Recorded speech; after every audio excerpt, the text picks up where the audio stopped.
काल कोजागिरी पौर्णिमेच्या दिवशी माझ्याकडून एक स्टेटमेंट केलं होतं आणि या स्टेटमेंटमध्ये काहीतरी लोकांना दुःख वाटलं किंवा कोणाला वाईट वाटलं असेल असं मला वाटायला लागल्यानंतर मी परत माननीय एस न्यूजनं बोलवून त्यांना सांगितलं की माझा मतदार हा वेगळा आहे. मला माननीय माजी महापौर सपाटेंनी एक पत्र दिलं होतं, त्यांना मी पक्षातून निलंबन केलं होतं आणि त्यांनी मला पत्र दिलं की माझ्यावर हनी ट्रॅप झालं सुधीरजी आणि मला तुम्ही माझ्या अन्याय करू नका, तुम्ही पक्षाकडे कळवा की असं माझ्या अन्याय होतं, तुम्ही मला मदत केली पाहिजे, मी तुम्हाला एवढी मदत केली आहे असं ते मला म्हणाले होते. मग म्हणून मी त्यांचं पत्र हे वरिष्ठाकडे पाठवलं होतं.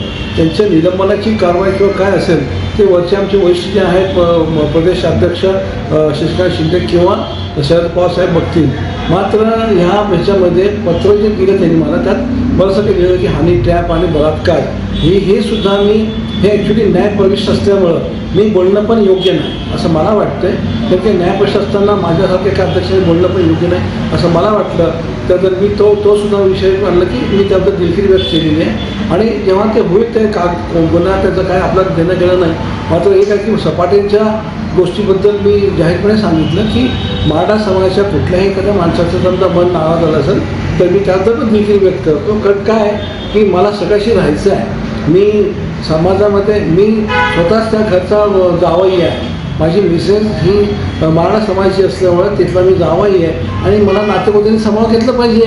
मी समजा काही चुकांनी मला सांगितलं पाहिजे. ही कुठली पद्धत आहे की मला नाराज सांगितलं जातं मी तुमचाच पाहुणा आहे. बरं मी काही चुकलं असेल तर मी आताही तुम्हाला सांगितलं की मी दिलगिरी व्यक्त करतो. मात्र त्यांच्या निलंबनाचं कार्य हे माझं नाही आहे, ते वरचं काम आहे.